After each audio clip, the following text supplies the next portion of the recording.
Salut, c'est Dr Love.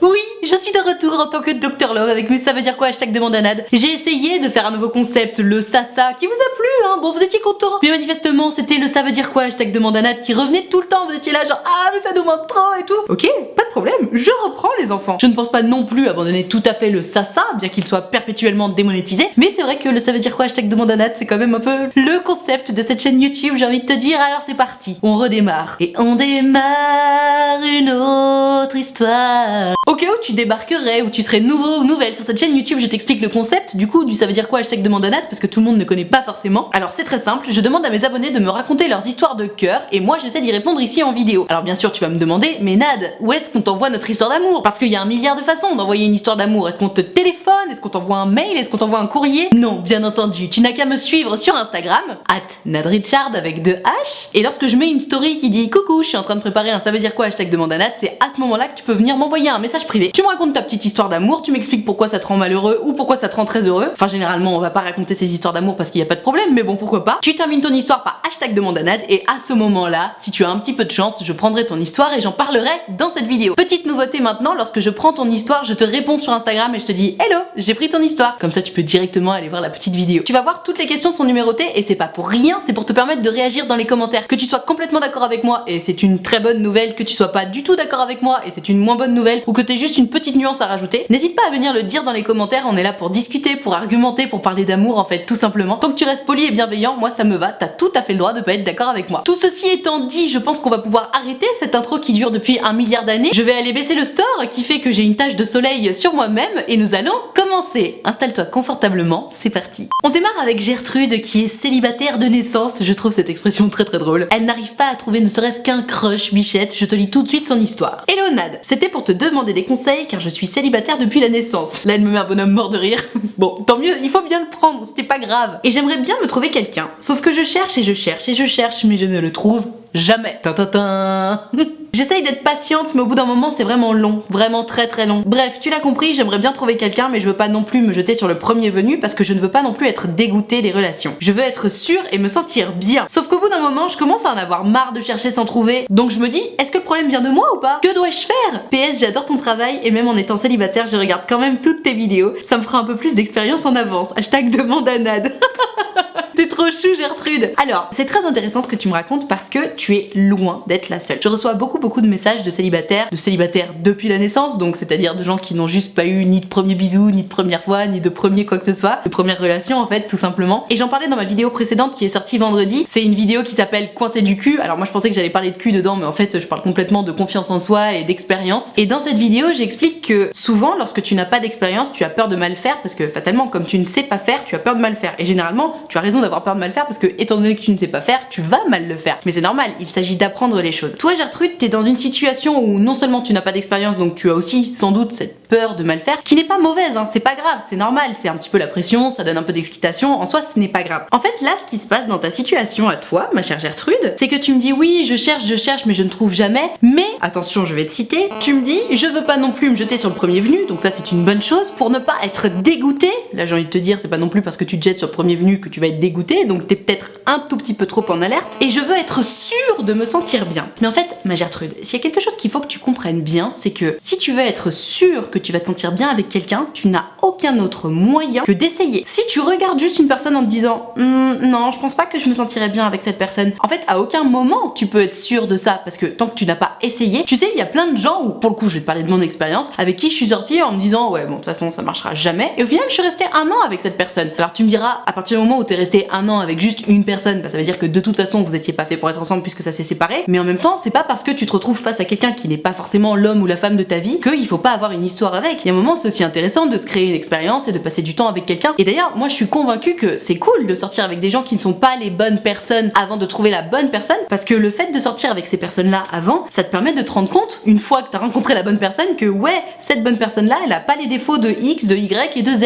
avec lesquels tu es sorti avant. Donc ma Gertrude, tu me dis ah, est-ce que le problème vient de moi? Je ne sais pas quel âge tu as, tu ne me le précises pas. Si t'as 15 ans, non, le problème vient pas de toi, c'est juste que t'es jeune et ça va arriver. Si tu me dis que tu commences à avoir la vingtaine et que t'es toujours sorti avec personne, j'ai envie de te dire, ouais, peut-être que tu es un tout petit peu trop précise dans ce que tu recherches et surtout que tu cales tes objectifs à des endroits qui n'ont pas lieu d'être. Tu me dis vraiment, ouais, je vais être sûre de me sentir bien, etc. La seule façon dont tu peux être sûr de te sentir bien avec quelqu'un, c'est d'essayer de sortir avec. Et après, tu vois, si tu te sens bien avec la personne, tu restes avec la personne. Si tu te sens mal avec la personne, tu te sépares de cette personne-là. Mais il y a un moment, il faut essayer. Et je suis pas tout à fait d'accord avec toi sur le délire de ah, je veux pas me jeter sur le premier venu parce que je veux pas être dégoûté. Tu n'as pas de raison d'être dégoûté des relations parce que t'es sorti avec un mec que tu connaissais pas particulièrement. Ça arrive très souvent, tu sais, tu sors en boîte, oulala, tu rencontres un mec qui te plaît, voilà, vous vous embrassez, vous vous proposez d'aller boire un café le lendemain. Il se trouve que vous vous entendez bien aussi en allant boire un café, donc finalement, 2 jours plus tard, vous allez vous faire un resto, ça se passe bien, vous couchez ensemble, et puis de fil en aiguille, il se trouve que vous commencez à avoir une vraie relation. Ce sera le premier venu entre guillemets, parce que tu l'as rencontré en boîte et out of nowhere, et en même temps, ça n'empêche pas que ça puisse fonctionner, tu vois. Donc se jeter sur le premier venu, à partir du moment où c'est quelqu'un que tu trouves attirant physiquement et que derrière le courant passe,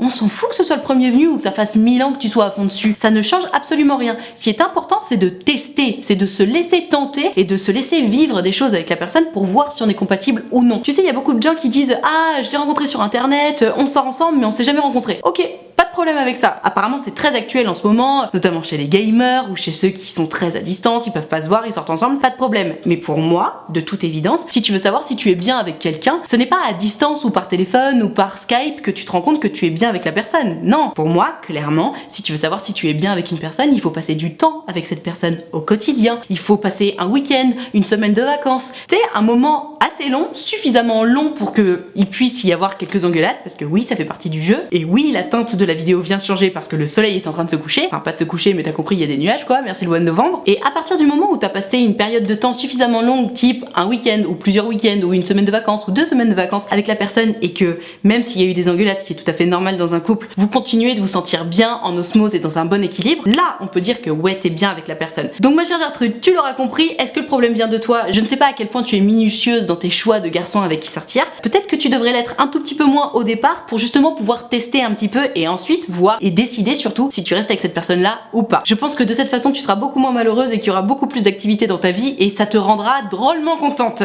On enchaîne avec Gertrude encore, hein. Anonymat oblige, toi-même tu sais. Une histoire assez intéressante, je suis contente d'enchaîner ça veut dire quoi, question 2 avec cette histoire. C'est donc Gertrude qui me dit bonjour bonjour. Je connais un garçon qui me plaît beaucoup. De base on est amis, ils m'aident pour beaucoup de choses. Ils m'aident pour mes travaux, quand j'ai déménagé, pour garder des enfants de ma famille, et même quand c'est très tôt et quand on se voit, j'ai l'impression qu'il y a un petit truc qui se passe. Interesting. On se taquine beaucoup et même nos amis en commun trouvent qu'il n'agit pas pareil avec moi qu'avec elle, avec les autres filles j'imagine. Du coup je lui ai envoyé un message pour lui proposer un ciné, mais ça fait déjà 1 semaine et il ne m'a toujours pas répondu, pourtant il a vu le message. Ah, mauvais signe.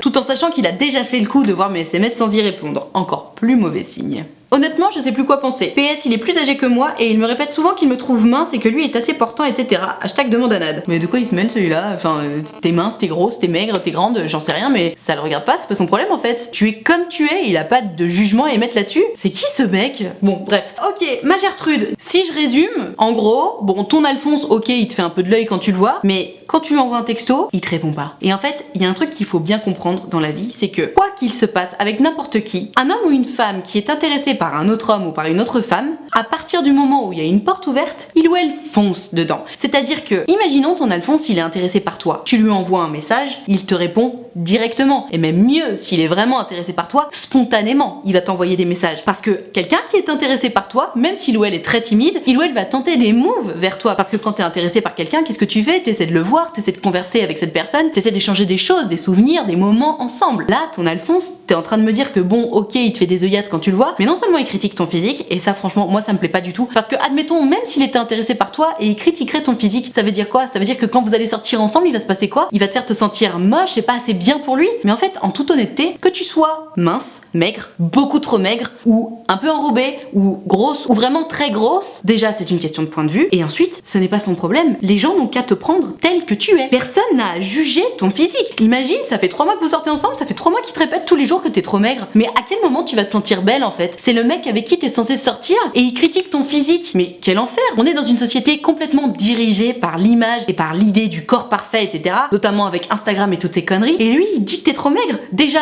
rien que pour ça, ce mec-là, tu devrais le nexter. Ensuite, tu me dis donc qu'il répond pas à tes messages, que c'est pas la première fois qu'il répond pas à tes messages, et tu me demandes si tu devrais continuer à espérer, ma Gertrude, je suis désolée de casser un petit peu ton délire, mais encore une fois, si tu envoies un message à quelqu'un et que cette personne-là ne te répond pas, il y a 3 raisons possibles. 1, il ou elle n'a pas reçu ton message. 2, il ou elle n'a pas vu ton message. 3, il ou elle a vu ton message et a choisi de ne pas y répondre. Alors soit c'est parce que t'avais pas le temps, soit c'est parce que tu t'es dit ok je vais prendre le temps de répondre, soit c'est parce que t'as oublié. Si ton Alphonse il a oublié de répondre à ton texto, ce qui est obligatoire hein, puisque ça fait plus d'une semaine et qu'il a vu ton message, donc clairement il n'a que oublié, parce que tu vas pas me faire croire qu'en une semaine tu n'as pas eu le temps de répondre à mon message, ça n'existe pas, ce n'est pas vrai. Puisqu'il a oublié ou qu'il n'a juste pas pris le temps de te répondre en une semaine, ça veut dire que tu es loin d'être sa priorité. Et si t'es aussi loin que ça d'être sa priorité, c'est la preuve qu'il n'est pas intéressé par toi, parce que à partir du moment où t'es intéressé par quelqu'un, qui que tu sois un homme, une femme ou autre, s'il y a ton crush qui t'envoie un message en te disant hey, tu veux qu'on aille au ciné tous les deux, tu réponds en fait. Tu peux faire genre j'attends un petit peu pour te répondre parce que t'as de l'ego et que tu veux faire style, ce qui ne sert absolument à rien, soit dit en passant, dans la séduction, mais bon ça c'est pas grave, c'est une autre question. Mais juste t'attends pas une semaine en lâchant un vu, tu vois. Donc ma Gertrude, si t'as envie d'insister un petit peu et de foncer droit dans le mur jusqu'à te casser les dents parce que t'en as besoin, ce qui je pense est ton cas, renvoie-lui un texto en mode ouh tu m'as pas répondu. Mais honnêtement pour moi c'est qu'il est pas intéressé et c'est que c'est mort. À mon sens tu ferais mieux de passer à autre chose. Je t'invite à regarder les commentaires sous la vidéo, je pense qu'ils seront tous plus ou moins d'accord avec moi. Quelqu'un qui est intéressé par toi répondra forcément à tes messages. Donc toi qui regardes cette vidéo et qui te dis ah est-ce que je dois continuer à espérer avec mon crush, c'est une question qui revient hyper souvent, notamment des gens qui prennent rendez-vous sur mon site utilefutile.fr et qui me racontent plus ou moins la même histoire que toi Gertrude, qui me disent ah ben voilà mon crush, on se fait des petites œillades, j'ai l'impression qu'on s'aime bien, mais voilà je lui ai envoyé un message et il ou elle me répond pas. Et à ce moment-là je dis bah ouais mais si il ou elle te répond pas, ça veut dire qu'il ou elle est pas intéressé en fait. Mais vraiment rends-toi compte, si tu es intéressé par quelqu'un, tu réponds à la personne. Si tu n'es pas intéressé par quelqu'un, tu oublies de répondre en fait. Ou alors tu réponds poliment. Donc à méditer Gertrude, ouvre grand les yeux et rends-toi compte que ton Alphonse c'est mort quoi. Courage. Alors clairement, on est sur un ça veut dire quoi hashtag de mandanade, de la leçon de séduction et d'amour basique. J'adore, j'ai que des questions à la suite de fondamentaux de l'amour, je te lis ça tout de suite. C'est Pauline qui me dit « Coucou Nad, je fréquente un garçon depuis 2 mois et je n'arrive pas à m'en détacher. » Ça commence bien, si t'as déjà envie de t'en détacher, c'est que c'est compliqué. En gros, on s'est mis ensemble en septembre et en octobre, il a décidé d'arrêter la relation parce que soi-disant, il n'était finalement pas prêt à être en couple. En revanche, il voulait quand même continuer à me voir pour qu'on couche ensemble. Bah voyons, t'es pas prêt à être en couple avec moi pour le pire, par contre pour le meilleur, ça y a du monde, hein. Tu m'étonnes. C'est ce qu'on a fini par faire et ça me rend triste parce que ce n'est pas la relation que je voulais avec lui et je n'ai jamais voulu cette relation d'ailleurs, mais je me sens prisonnière. Help. Entre parenthèses, trop contente qu'il y ait un nouveau demande à Nad, je t'aime, bisous, hashtag demande à Nad. T'es trop mignonne Pauline. Alors, ma chère Pauline, c'est marrant, cette situation-là, j'en entends aussi beaucoup parler lors des rendez-vous que j'ai sur mon site utilefutile.fr, décidément, ça a l'air d'être un problème récurrent. Voilà ce qui se passe Pauline, dans ta situation. Tu es sortie avec ton Alphonse avec des règles simples. Vous vous êtes dit, on se met en couple parce que c'est ce que je recherche et c'est ce que tu recherches en retour. À ce moment-là, vous espérez la même chose, donc vous êtes heureux ensemble. Sauf que ce qui s'est passé au bout d'un mois, c'est que ton Alphonse, il a dit non, mais finalement, je suis pas très bien là-dedans, j'aimerais qu'on change les règles. Toi, dans ton message, tu me dis que tu n'as jamais voulu un plan cul. Donc, ce que tu aurais dû faire à ce moment précis, c'est lui dire ah bon, ça veut dire que tu ne recherches plus la même chose que moi. Très bien, on arrête là parce que je ne suis pas intéressée par ça. Sauf que toi, ma Pauline, malheureusement, tu n'as pas eu la force ou le courage ou j'en sais rien de lui dire non, c'est mort, je préfère arrêter plutôt que ça. Du coup, tu te retrouves dans une situation que tu n'as pas choisie, ou plutôt une situation dans laquelle tu as choisi d'être passive plutôt qu'active. Au lieu de lui dire bah écoute non frérot c'est mort, si tu veux coucher avec moi c'est soit t'es en couple avec moi, soit il se passe rien du tout. Pas je suis ton plan cul en fait, parce que je ne cherche pas de plan cul, moi ce que je veux c'est être en couple. En fait tu n'as pas respecté tes propres règles Pauline, parce que lui il t'a dit ah bah finalement gna gna gna, et toi au lieu de dire non t'as dit d'accord. Donc tu m'étonnes que tu te sentes prisonnière dans cette situation là. Ta seule chance d'être avec ce garçon selon tes règles à toi, c'était lorsqu'il t'a dit ah bah finalement je préfère qu'on fasse que se coucher ensemble et pas être ensemble, c'était de lui dire non, si tu souhaites faire ça, ce ne sera pas avec moi, donc merci, bonsoir. Et toi, plutôt que de le perdre, entre guillemets, parce que de toute façon, à partir de ce moment-là, à partir du moment où il te dit, bah non, je veux plus être en couple avec toi, par contre, si tu veux qu'on continue de coucher ensemble, c'est d'accord, tu l'as déjà perdu. Le mec, il s'est déjà dit, bah non, j'ai pas envie d'être en couple avec cette fille-là. Et c'est l'erreur qu'on fait quand on est un petit peu attaché à la personne, on se dit, oh là là, je veux pas perdre cette personne, donc ok, bah je vais tout accepter. Non, non et non. À partir du moment où ce n'est pas ce que tu recherches, il vaut mieux être malheureux parce que tu as perdu cette personne-là, plutôt que d'être malheureux parce que tu as quand même cette personne-là, mais en demi-teinte, et que du coup, tu souffres parce que cette personne-là, elle a le droit d'aller coucher avec d'autres personnes, et toi t'es malheureux ou malheureuse parce que ce n'est pas ce que tu veux, tu le sais, tu le vis, et t'es prisonnière effectivement comme tu me dis dans cette relation parce que tu ne veux pas perdre l'autre, mais en même temps tu l'as déjà perdu et donc tu sais pas quoi faire, t'es en échec et mat. Donc ma chère Pauline, dans ta situation, j'ai envie de te dire, t'as pas non plus un milliard de choix. Tu peux aller le voir et avoir une conversation avec lui en lui disant écoute mon coco, bah je me rends compte que moi être ton plan cul c'est clairement pas mon délire, donc soit on se remet en couple officiellement et tu vas pas voir ailleurs et je suis ta meuf et tu me traites traite en tant que telle, soit on arrête parce que moi cette situation-là ne me convient pas. Et tu vois l'un ou l'autre. Mais en fait, tout simplement, il s'agit de respecter tes propres règles. En fait, en ayant cette conversation-là, tu vas reposer des règles avec lui, tu vas lui dire voilà, c'est soit on est en couple, soit plus rien du tout, et ce sera à lui de faire son choix. Mais toi, au moins, comme ça, tu seras réglo avec toi-même et avec tes envies et tes besoins en fait. Si un plan cul ça ne te rend pas heureuse et que lui n'a qu'un plan cul à t'offrir, ça veut dire qu'il n'est pas fait pour toi. Si tu es en face de quelqu'un qui ne recherche pas la même chose que toi, tout compatible sexuellement et dans la vie que vous soyez, si la personne en face de toi ne recherche pas la même chose que toi, vous n'êtes pas compatible. Et ça, il faut l'accepter. C'est pas ta faute, c'est pas sa faute, c'est la faute de personne. C'est juste que à ce moment-là, peut-être que vous étiez compatible en tant que personne, mais dans le temps, vous ne l'avez pas été, et c'est comme ça, c'est pas grave. Il y en a plein d'autres des mecs autour, il y en a plein d'autres des meufs autour. Tu vas trouver quelqu'un. Là-dessus, je te rassure, il y a pas de problème. C'est juste que toi, il faut absolument que tu te fasses respecter dans tes envies et dans tes besoins. Et le jour où lui t'a dit écoute ma cocotte, finalement j'ai plus très envie d'être en couple avec toi, par contre je veux bien qu'on continue à ken, le moment où tu lui as répondu bon d'accord, tu ne t'es pas respecté toi-même parce que ce n'était ni ton envie ni ton besoin et t'as dit d'accord quand même. Réfléchis bien à tout ça ma chère Pauline parce que j'imagine que ça fait beaucoup d'informations tout à coup dans ta tête. C'est une évidence. Il faut que tu respectes d'abord tes envies et tes choix et tes besoins avant des siens. Lui clairement il avait ni envie ni besoin de s'occuper de toi au quotidien, il avait juste envie et besoin de te ken. Toi aussi bien entendu t'as envie de ken quelqu'un, y a pas de problème hein. Un plan cul c'est toujours agréable, mais tu as aussi envie et besoin de quelqu'un qui est là pour toi au quotidien et d'être là pour quelqu'un d'autre au quotidien. S'il ne peut pas t'offrir ça, c'est que ce n'est pas la bonne personne. Et si ce n'est pas la bonne personne, il faut ouvrir grand les yeux, l'accepter et partir. Parce que sinon, on est malheureux. C'est mathématique. On enchaîne avec une question prise de tête.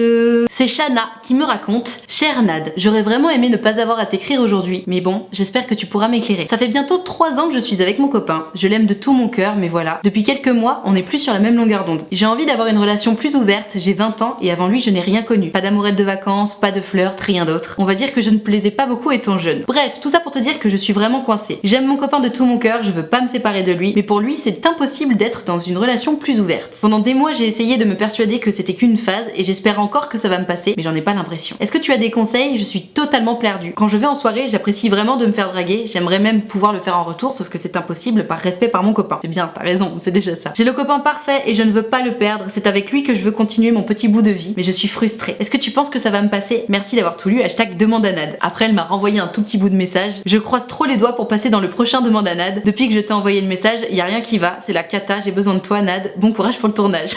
Eh bien merci ma chère Shana, on va essayer de te trouver une solution. Alors, bon, tu es en train de me dire que t'as 20 ans et que t'es en couple avec ton premier amour depuis 3 ans. Shana, je comprends que tu sois très intéressée et très curieuse de savoir ce qui se passe dans le lit des autres, dans la vie des autres et avec les autres tout court. Quand je lis ton histoire, j'ai l'impression d'entendre une grosse gourmande me parler de tous les gâteaux d'une boulangerie. C'est comme si t'étais en train de commencer à goûter le premier gâteau de la boulangerie, bon ok c'est un gros gâteau, et que tu me disais oh putain mais j'ai peur de plus avoir faim parce que je veux goûter tous les autres derrière. Moi j'ai envie de te dire, tranquille, il est 9h du matin, la boulangerie elle ferme à 18h. Tu vas pouvoir tous les goûter. Pourquoi être si pressé? Prends ton temps, mange ton gâteau en entier. Une fois que t'auras terminé ton gâteau, tu peux attendre un petit peu et commencer un autre gâteau. Là, Shana, j'ai l'impression que t'as envie de manger tous les gâteaux d'un coup pour être sûr de tous les goûter et de savoir vraiment lequel tu préfères pour pouvoir manger le même toute la journée. Calme down, Shana. T'es avec un garçon dont tu es amoureuse, tu me dis que c'est le mec parfait. Pourquoi te prendre tout de suite la tête à te dire oh là là, il faut absolument que j'essaye d'autres garçons, etc. Tu vas avoir l'occasion d'essayer d'autres garçons. Je veux pas non plus être défaitiste, mais t'as 20 ans, ça veut dire que vous avez commencé à sortir ensemble, vous aviez 17 ans. Il y a très peu d'histoires qui commencent à 17 ans et qui se terminent à 94 ans, si tu vois ce que je veux dire. Bien entendu, malgré ta frustration actuelle, je te souhaite que cette histoire dure jusqu'à la fin de ta vie. Mais vu le mood dans lequel tu es, il y a moyen que ça se termine plus tôt, surtout que bon, t'es particulièrement curieuse. En fait, ce que tu n'as pas l'air de saisir, c'est que tu as énormément de chance de sortir avec quelqu'un que tu considères être comme la personne parfaite. Et à partir du moment où on sort avec quelqu'un qu'on considère être comme la personne parfaite, il faut en profiter, il faut savourer. C'est comme si t'étais en train de manger un gâteau 4 étoiles. Tu sais pas du tout combien d'étoiles ils ont les prochains gâteaux. Peut-être qu'il y en a un prochain qui aura 5 étoiles, mais généralement les gâteaux ils font plutôt 1 ou 2 étoiles, tu vois. Là t'es sur un 4 et en plus il est gros, donc profites-en. Alors oui, je suis là avec mes métaphores pourries, mais au moins tu peux mieux comprendre. Tu as le temps, Shana, tu as le temps de profiter de ton histoire d'amour et surtout tu auras le temps de rencontrer d'autres gens si cette histoire se termine. Maintenant, si tu me dis que tu y penses tous les jours et que ça fait vraiment plusieurs mois que tu y penses, peut-être qu'il faut faire un break, peut-être que toi t'as besoin d'un petit peu d'espace. Tu sais, l'avantage du break, genre vous vous dites ok pendant un mois bah on se sépare et si à la fin de ce mois bah on se manque,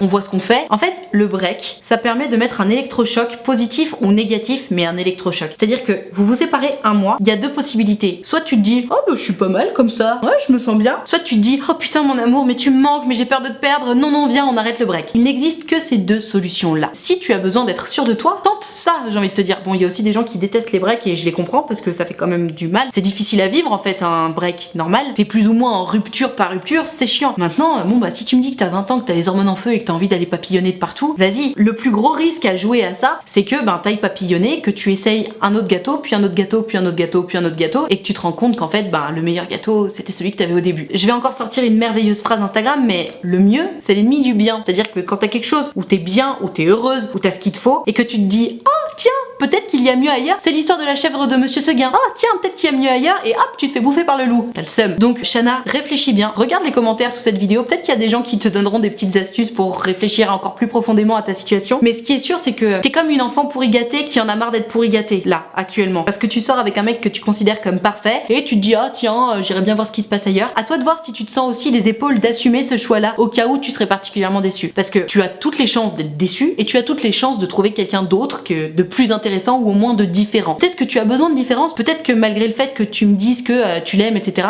peut-être qu'au fond, tu commences un petit peu à te lasser. Et si tu commences un petit peu à te lasser, que tu commences à plus avoir envie de lui, ou que tu te fais chier en fait tout simplement avec lui, c'est peut-être la preuve que ouais, il faut passer à autre chose parce que t'as besoin de découvrir d'autres choses. Et peut-être que ça va être merveilleux pour toi de découvrir d'autres choses. En fait, le problème c'est que je ne peux pas te prédire l'avenir. Je ne sais pas à quoi il ressemble ton mec et comment il se comporte avec toi, mais bon, si tu me dis qu'il se comporte bien, j'ose te croire. C'est à toi de voir. En fait, là, t'es vraiment dans un mood joueur. C'est-à-dire, tu sais ce que tu perds, tu sais pas ce que tu gagnes. À toi de voir. Réfléchis-y bien parce que c'est le genre de décision où on se dit 10 ans plus tard, oh putain, j'étais tellement con de faire ça, cette personne était parfaite, si j'avais su. Mais en même temps, t'as envie de partir parce que t'as envie de savoir. Toi qui regardes cette vidéo, si t'as une idée de conseils intelligents à donner à Shana, vraiment dis-le lui dans les commentaires parce que je pense que ça l'aidera, ça lui fera du bien. Moi, honnêtement, mon avis, c'est lorsque tu es bien avec quelqu'un, il faut en profiter un maximum parce que les gens qui nous correspondent et avec qui on se sent bien, ça ne court pas les rues. C'est une chance de sortir avec quelqu'un qui nous correspond et avec qui on se sent bien. Donc pour moi, tu devrais en profiter jour après jour après jour après jour. Maintenant, si tu me dis que t'en as marre et que tu n'arrives plus à en profiter, c'est peut-être le signe qu'il faut que ça s'arrête aussi. Réfléchis bien, sois bien sûr de toi. Je pense que l'option du break en premier lieu est une bonne idée parce qu'il faut pas non plus trop jouer à faire n'importe quoi quand on a un diamant dans les mains. À toi de voir, mais fais le bon choix. Et pars du principe que quel que soit le choix que tu feras, ce sera le bon choix. Courage!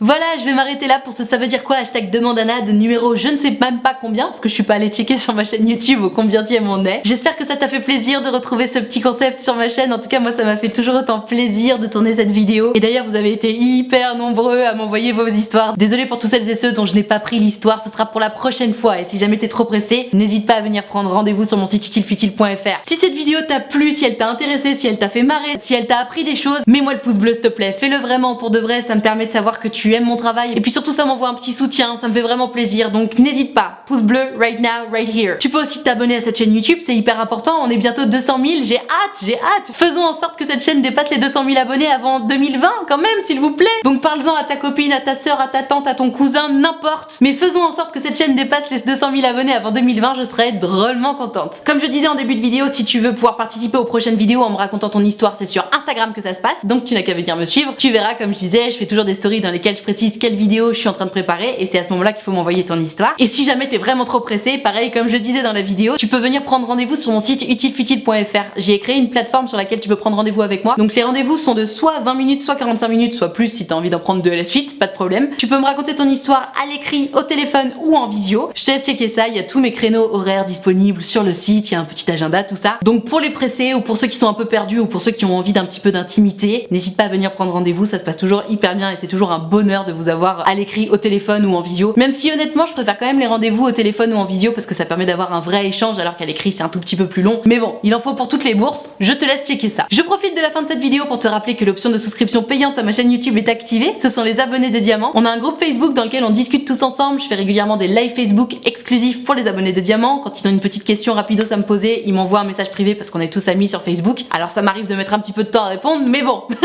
on est là. Donc si jamais ça t'intéresse, c'est 5 € par mois, il y a bien entendu aucune obligation. Et si jamais tu voulais les rejoindre depuis un petit moment et que t'oses pas trop, je peux te promettre que tu seras très bien accueilli parce qu'ils sont vraiment tous hyper sympas et vraiment bienveillants. Tout ceci étant dit, merci infiniment d'avoir suivi cette vidéo en entier et moi en attendant la prochaine vidéo, je te fais des très gros bisous. Ciao.